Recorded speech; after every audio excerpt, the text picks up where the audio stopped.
నమస్తే, నా పేరు Shivaji. Welcome to Shivaji studio. ఈరోజు మన టాపిక్ రాజానగరంలో జనసేన వార్ వన్ సైడ్ అనే టాపిక్ మీద చర్చించుకుందాం.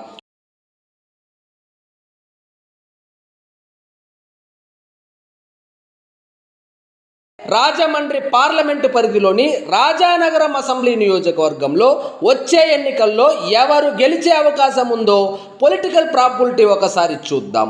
రాజానగరం నియోజకవర్గం నుంచి జనసేన తెలుగుదేశం ఉమ్మడి అభ్యర్థిగా బత్తుల బలరామకృష్ణ బరిలోకి దిగనుండగా, అధికార పార్టీ వైఎస్ఆర్సీపీ నుంచి జక్కంపూడి రాజా బరిలోకి దిగనున్నట్లు అనుకుంటున్నారు. కానీ నాకున్న సమాచారం ప్రకారం జగన్ రెడ్డి అభ్యర్థుల మార్పులు చేర్పులు స్కీమ్లో భాగంగా జక్కంపూడి విజయలక్ష్మి పేరు పరిశీలనలో ఉన్నట్లు విశ్వసనీయ సమాచారం. జక్కంపూడి రాజా దిగిన, జక్కంపూడి విజయలక్ష్మి పోటీకి దిగిన, లేదా వేరే కొత్త అభ్యర్థి ఎవరైనా బరిలోకి దిగినా పోటీ మాత్రం బత్తుల వర్సెస్ జక్కంపూడి అని ఒక మాటలో అనుకోవచ్చును. జగన్ రెడ్డికి రాజాకు ఉన్న సన్నిహిత సంబంధాల దృష్ట్యా రాజానే బరిలోకి దిగుతాడు అని నాకు అనిపిస్తుంది. ఇప్పుడు వైఎస్ఆర్సీపీ రాజానగరంలో చేసిన అభివృద్ధి ఏమిటి, సంక్షేమం ఏమిటి, అవినీతి ఏమిటో 3 ముక్కల్లో వివరించే ప్రయత్నం చేస్తా. రాజానగరం అభివృద్ధి మీరు చూడాలి అంటే సీతానగరం నుంచి రాజమండ్రి వరకు రోడ్డు మార్గంలో ప్రయాణిస్తే తెలుస్తుంది. రాజావారి అభివృద్ధి ఏమిటో, వైఎస్ఆర్సీపీ అభివృద్ధి ఎలా ఉందో, నియోజకవర్గంలో సంక్షేమం ఎలా ఉందో తెలుసుకోవాలనుకుంటే ఆవ భూముల్లో పేదలకు ఇచ్చిన ఇళ్ల స్థలాలను ఒక మోస్తారు వర్షం పడినప్పుడు చూస్తే తెలుస్తుంది. జగన్ రెడ్డి ఊదరు కొడుతున్న సంక్షేమం ఎలా అమలవుతుందో తెలుస్తుంది. ఇక ప్రతిపక్షాలు ఆరోపిస్తున్న అవినీతి గురించి చూడాలి అంటే కోనవరం, కోటవరం, ములగాడ, కేశవరం, నల్లగొండ, రాజవరం, కొండిఊరు కొండలు చూస్తే తెలుస్తుంది. ఒకవేళ అక్కడ కొండలు ఉంటే ప్రతిపక్షాలు అబద్ధం చెబుతున్నట్లు, కొండలే లేకుండా ఉంటే అధికార పార్టీ పిండి చేసి మింగేసినట్లు. ఇలా 1, 2, 3 కాదు, భూమాఫియా నుంచి ఇసుక దందా వరకు, లిక్కర్ మాఫియా నుంచి సెటిల్మెంట్ దందాల వరకు, బ్లేడ్ బ్యాచ్ల నుంచి గంజా అమ్మకాలు వినియోగం వరకు చెప్పాలి అంటే 3 గంటలకు పైగా పడుతుంది. తెలుసుకోవాలి అనుకుంటే మీకు జియో వాడిచ్చిన ఒకరోజు ఇంటర్నెట్ మొత్తం సరిపోతుంది. మరి అన్ని ప్రతికూల అంశాలైనా అంటే వైఎస్ఆర్సీపీకి ఉన్న ఏకైక అనుకూల అంశం పథకాలు. ఇవి మాత్రం పక్కాగా దాదాపు 80% కుటుంబాలకు ఏదో ఒక పథకం రూపంలో లబ్ధి చేకూరుతూ ఉంది అనడంలో సందేహం లేనేలేదు. ఇన్ని ప్రతికూల ఏకైక అనుకూల అంశంతో బరిలోకి దిగుతున్న వైఎస్ఆర్సీపీ వచ్చే ఎన్నికలను ఎలా ఎదుర్కోబోతుంది చూడాలంటే ఎన్నికల ఫలితాల వరకు ఆగాల్సిందే. ఇప్పుడు ఎన్నికల్లో ప్రధాన పాత్ర పోషించనున్న కుల సమీకరణాలు ఒకసారి చూద్దాం. రాజానగరం నియోజకవర్గంలో మొత్తం ఓటర్లు 2,13,911, పురుషులు 1,05,824 కాగా మహిళలు 1,08,083 మరియు ఇతరులు 4.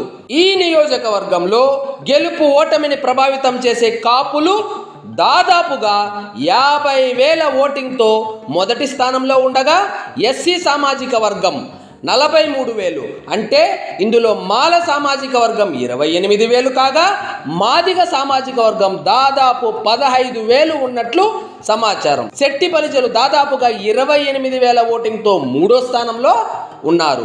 ఇక కమ్మ సామాజిక వర్గం 25,000, తూర్పు కాపులు 8,000, మత్స్యకారులు 7,000 ఉండగా యాదవులు 6,000, మైనారిటీలు ముస్లింలు మరియు క్రిస్టియన్లు కలిపి 7,000, ఎస్టీ సామాజిక వర్గం ఓటింగ్ 3,000 ఉన్నాయి. ఇక మిగిలిన ఇతర బీసీ కులాలు దాదాపుగా 20,000.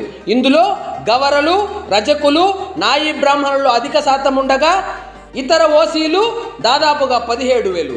ఇందులో బ్రాహ్మణులు, ఆర్యవైశ్యులు, క్షత్రియులు, రెడ్డి సామాజిక వర్గం తలా పిడికడు ఉండి తమ ఉనికిని చాటుకుంటున్నారు. వైఎస్ఆర్సీపీకి 175 నియోజకవర్గాల్లో ఎస్సీలలో మెజారిటీ ఓట్లు పడతాయని అంటుంటారు.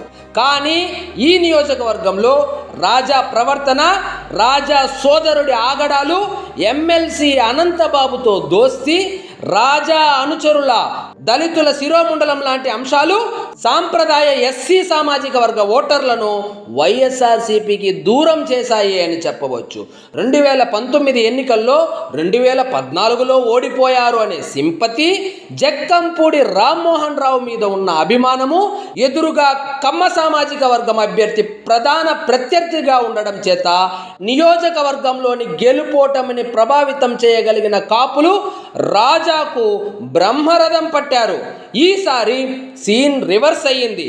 సొంత సామాజిక వర్గంలో తీవ్ర వ్యతిరేకత కనబడుతుంది. కాపు కార్పొరేషన్ చైర్మన్ గా కూడా పనిచేసిన రాజా కాపులకు చేసింది ఏమీ లేదని జక్కంపూడి రామ్మోహన్ రావు లాగా మాస్ లీడర్ అవుతాడు అనుకుంటే, చివరికి జగన్ రెడ్డికి సాదాసీదా అనుచరుడుగా మిగిలిపోయాడనే అసంతృప్తి కాపుల్లో స్పష్టంగా కనబడుతుంది. ఇప్పుడు జనసేన టీడీపీ ఉమ్మడి అభ్యర్థి బత్తుల బలరామకృష్ణ పొలిటికల్ ప్రాబబిలిటీ ఒక్కసారి చూద్దాం. ఈయనకి ఇన్ఛార్జ్ పోస్ట్ ఎవ్వరూ ఇవ్వలేదు, ఈయనే కష్టపడి తెచ్చుకున్నాడు. సీటు ఎవరు ఇవ్వలేదు, ఈయనే కష్టపడి తెచ్చుకున్నాడు. ఈయనకు రాజాకు పోలికలు చూస్తే మెరిట్ స్టూడెంట్కి రికమెండేషన్ క్యాండిడేట్కి ఉన్నంత తేడా ఉంటుంది. ఎవరైనా ఇంటింటికి ఎన్నికల ముందు ఒకసారి ప్రచారం చేయడం చూస్తాం. ఈయన ఇంటింటికి ఆల్రెడీ 3-4 సార్లు, ఈయన ఒక్కడే కాదు, ఇంట్లో ఉన్న వాళ్ళందరూ విడివిడిగా తిరిగేశారు, ప్రచారం చేసేశారు అంటే అతిశయోక్తి కాదు. జనసేన పార్టీలో రాజానగరం నియోజకవర్గం నుంచి 30,000 పైచిలకు క్రియాశీల సభ్యులను చేర్పించాడు అంటే అర్థం కావడం లేదా? ఎంత కష్టపడి ఇన్ఛార్జ్ అయ్యాడో, టికెట్ తెచ్చుకున్నాడనే విషయం. ఇప్పుడు ఈయన గెలవడానికి ఉన్న పొలిటికల్ ప్రాబబిలిటీ ఒకసారి చూద్దాం. నియోజకవర్గంలో డెసిషన్ మేకర్స్ అయిన కాపులు 80% మంది ఈసారి జనసేన వైపు మొగ్గు చూపుతున్నారు అంటే ఊహించుకోండి ఈసారి గెలుపు ఎంత బలంగా ఉండబోతుందనే విషయం. చర్చిల నిర్మాణం లాంటి సామాజిక కార్యక్రమాలతో ఎస్సీ సామాజిక వర్గాన్ని కొంతవరకు తన వైపు తిప్పుకున్నాడు. గోదావరి జిల్లాల్లో కాపు ఓటింగ్కి ఎస్సీ ఓటింగ్ తోడు అయితే మాటలు లేవు, మాట్లాడుకోవడాలు లేదు, గెలవడమే అనేది రాజకీయ విశ్లేషకుల అభిప్రాయం.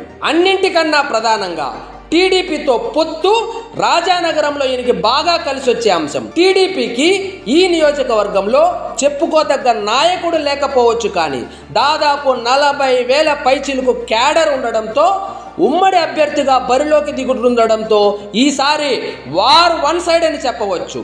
సీతానగరం కమ్మవారు ఒక చెయ్యి వేస్తే బంపర్ మెజారిటీ, తేడా కొట్టి చెయ్యిస్తే మాత్రం సాధారణ మెజారిటీతో గెలవడం మాత్రం పక్కా అన్నట్లు నాకున్న సమాచారం. ప్రధాన ప్రతిపక్షమైన తెలుగుదేశం 2019లో ఓటమి తరువాత అంతర్గత కుమ్ములాటలతో నియోజకవర్గాన్ని గాలికి వదిలేస్తే, జనసేన ప్రధాన ప్రతిపక్షం పాత్ర పోషించడంతో ప్రభుత్వ వ్యతిరేక ఓటును జనసేన ఆకర్షించడంలో పూర్తిగా సఫలీకృతం అవ్వడం చేత జనసేన రాజానగరంలో చాలా బలంగా తయారైంది. ఎవరైనా ఓటర్లను డబ్బులతో, తాయిలాలతో, మద్యంతో ప్రలోభ పెట్టడం చూశాం. కానీ బత్తుల బలరామకృష్ణ తన సామాజిక సేవతో ఓటర్లను తక్కువ సమయంలో ఎక్కువ శాతం తనకు జై కొట్టేటట్టు చేసుకోవడంతో ఆల్రెడీ రాజానగరం ఓటర్ల మనసును గెలిచేసినట్లు మనకున్న సమాచారం. ఏ పదవి లేకుండా ఇంత చేస్తున్న మా బత్తుల ఎమ్మెల్యే అయితే మా రాజానగరం అభివృద్ధి అవుతుంది అని ప్రజలు విశ్వాసం వ్యక్తం చేస్తున్నారు. జక్కంపూడి రాజా మరియు వైఎస్ఆర్సీపీ చివరి అస్త్రం ఎన్నికల ముందు లక్ష్మీ టపాసులు పేల్చడం. ఇది ముందే పసిగట్టిన బలరాం ఎన్నికల కోసం వేచి చూస్తున్నట్టు మనకున్న విశ్వసనీయ సమాచారం. వైఎస్ఆర్సీపీ బ్రహ్మాస్త్రం వాలంటరీ వ్యవస్థ.